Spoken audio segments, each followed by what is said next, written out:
Hello everybody, it's Bourbon Bill, and tonight a very special deep dive into the newest pieces of the core collection of my favorite rye distillery, Sagamore Spirits.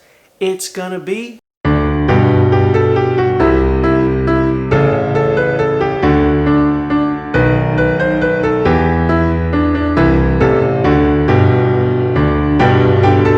the new Sagamore Double Oak Rye, and I said new, and the new Sagamore Rye Cask Strength. You might say, but Bourbon Bill, they've done a Cask Strength and a Double Oak before. How is it new?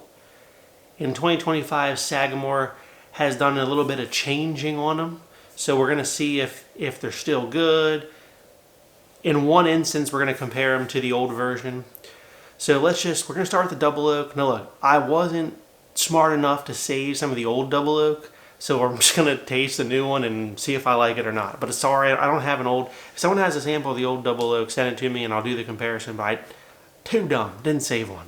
What an idiot. The new Double Oak's got a new looking label. I'll throw up an old label version if you will. And the main difference here is the fact that this is now a blend of Sagamore's own distillate and MGP. Prior, this was all MGP. Okay, that is the difference. When they changed to this new label, you're getting a mix of Sagamore distillate, their own Maryland-made distillate, and the MGP stuff they used to source. And it says so right here in the back. Aged in new charred oak barrels, distilled in Maryland and Indiana. There you go. Now, it is still a blend of 4 to 5 year old rye whiskeys, one a higher rye and one a lower rye, and it's aged in high char new American oak barrels for that initial 4 to 5 years, and then they put it in a special toasted wave stave barrel for an additional 18 months or a year and a half. That means our total age on this bottle here is 5.5 years to 6.5 years.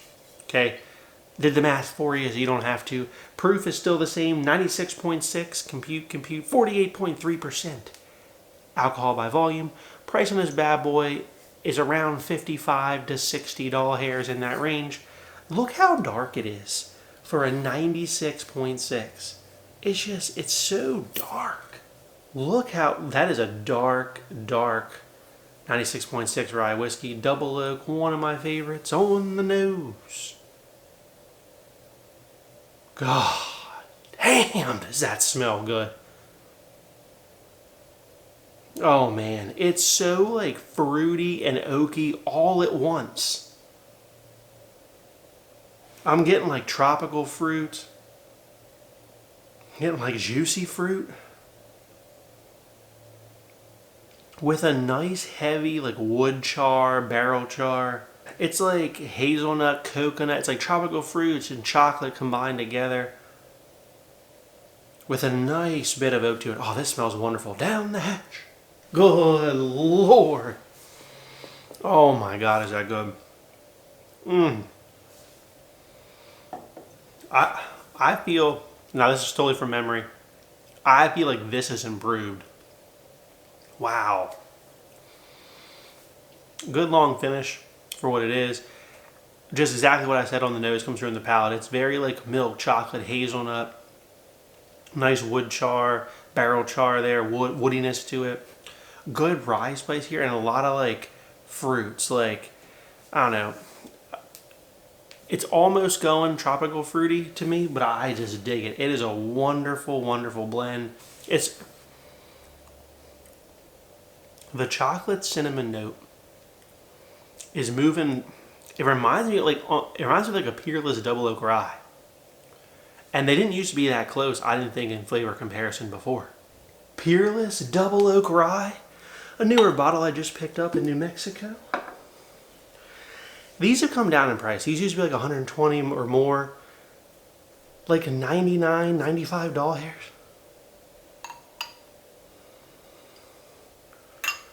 For those fans of drums and drams and run to laser codes, this one says 150819106. There's a newer batch from either late 24 or 25. Color nice and dark, but I think this 96 proof Sagamore is a little bit darker than this Peerless Double Oak Rye. This one's 110 proof. Compute 55%. Alcohol by volume. All right, Peerless Double Oak Rye on the nose.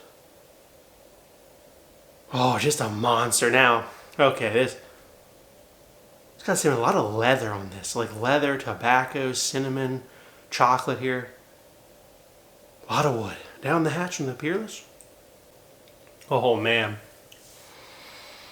Man, is that delicious. Oh.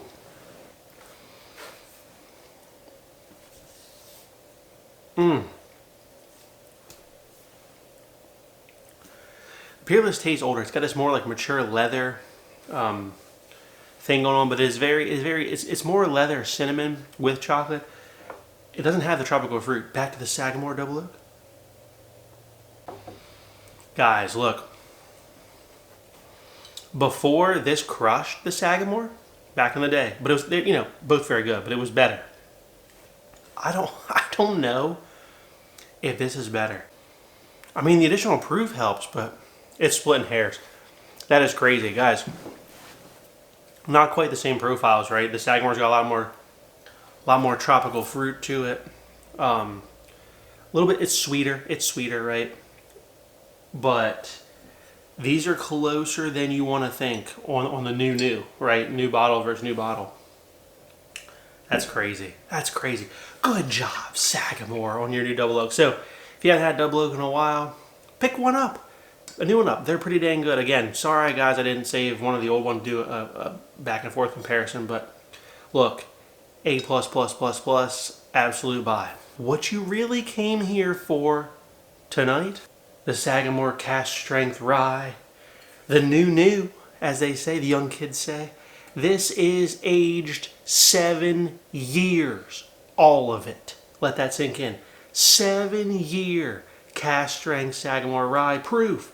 123. Compute 61.5%. Alcohol by volume. We switch to the back and it says distilled and bottled by Sagamore Spirit. That's right. This is all Sagamore's own Maryland Sagamore distillate. No MGP to speak of anymore in this bottle. Now, I was also dumb here and didn't save any of my old Sagamore Cask Strength, but two good Patreon members and supporters of the channel came through for me. Stephen Humma sent me batch 12 AC, the old Sagamore Cask Strength, and Glenn Beckham sent me batch 13A. So I got 2 different batches tonight of the old Sagamore, and the old one they were all 112.2, compute 56.1%. Alcohol by volume. So literally almost 12 proof points more on the new one. And the old Sagamore, I'll throw up a picture of the old label. The old Sagamore Cask Strength was a blend of 4-year and 7-year MGP before, but it was like 72, 74% 7-year. So it was mostly 7-year, but there was 4-year in these old 112.2s. The new one, 100% 7-year. So if you were a fan of the Sagamore 7-year bib from 2024, this is the bib on steroids. It's all 7-year, and it's more than 100 proof. It's 123 for the low price of $60 to $65 hairs. So they really haven't raised the price that much, maybe $5 hairs in a couple years. So again, just killer values. Now, we are going to just talk about the Sagamore Cask Strength, but I thought what better way to do this than to do a 3-way blind. We got the gold, the green, and the blue tonight. Rita poured these up for me, so I have no idea in which order thee are. We're just going to take one and try them. You'll know on your screen what they are. And we're going to find out if I like the old MGP Sagamore Cask Strength or the new Sagamore own distillate 7-year Cask Strength. Alright, first up in the blue, on the nose. Damn, does that smell good. I mean, Sagamore can almost do no wrong. Just good rye spice, caramels. The caramel, there's like a caramel toffee note here. It's pretty good. Down the hatch. Man, it's just so good. It's fairly simplistic on the palate. I mean, it's just their regular non-finished cask strength. It's rye spice, caramel, toffee, a little bit of sweetness in the middle. It's pretty good. I dig it, love it. It received an A+ from me. All right, up next in the gold. Let's give this one a nosy. Whoa, this is all like vanilla, cream, and caramel. Wow, this drink's like butter. It's like butter on the nose here. Heavier toffee note. Buttercream, toffee. Rye spice in there as well. Down the hatch. Oh, that's good. That's a little spicier. I wonder if that's the new one. Kind of just what we said on the nose comes through in the palate there too. It's all like, it's like buttercream, frosting, toffee, caramels, and rye spice. Very thick on the mouthfeel on that one. I do dig that a lot. All right, in the green. On the nose. This one, I detect like a hint of youth on this nose now. Not bad. It just doesn't smell quite as old as the first two. But this one's kind of a mix. This one's got some of that like buttercream, but it's also got more of the sweetness and a nice like sweet rye spice to it. Down the hatch. Oh, that might be the best one on the palate though.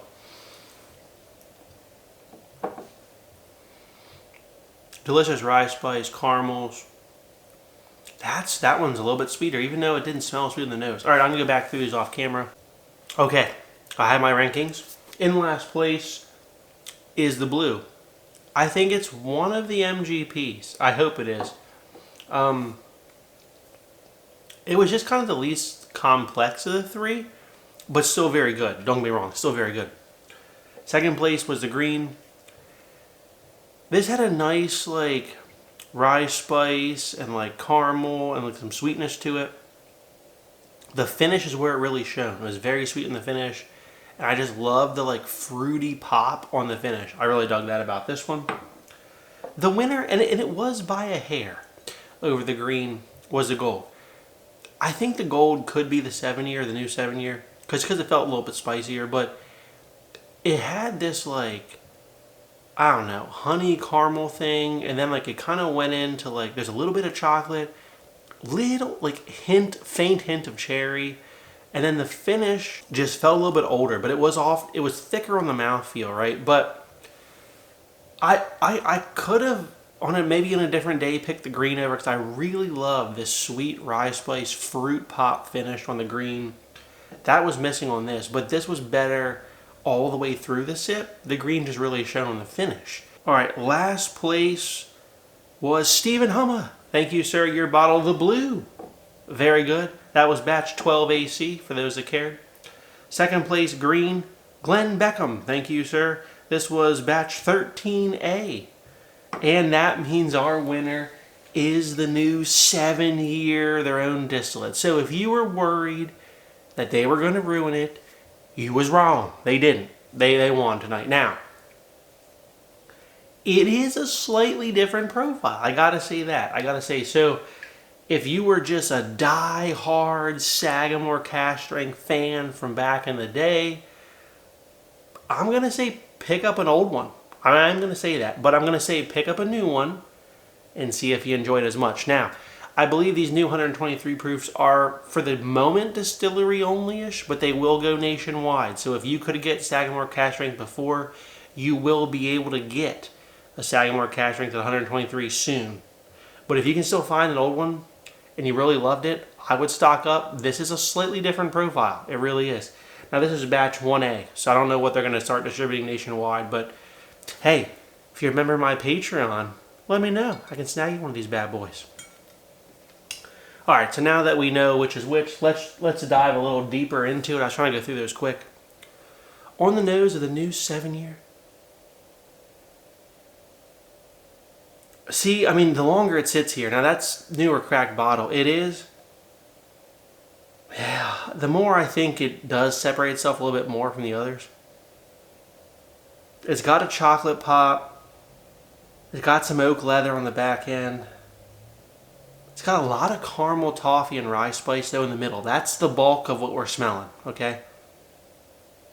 There's a faint fruit note, but it's not gonna be the MGP fruitiness bomb that they've had before. It really isn't. Down the hatch. This is very solid though. I am not disappointed. They did a really good job. I mean, think of all the distilleries that have gone from sourcing to their own. Most have failed. Like, think about High West. Shit garbage nowadays, right? They used to be good back in the day when they were sourcing from MGP and others. Their own distillate, fucking terrible. You know, they haven't made a good Midnight's Winter's Dram in ages because it's their own now. Sagamore at least waited till like 7 years until they changed it, right? Like, they aged this shit for a long time to make sure it wasn't going to disappoint your ass. And that's the way it should be done. Here's the exciting part for Sagamore fans. This 7-year cask strength base,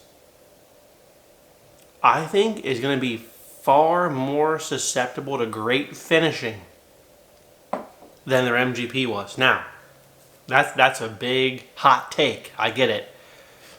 But this is just a thicker, stronger base with a little bit more age to it.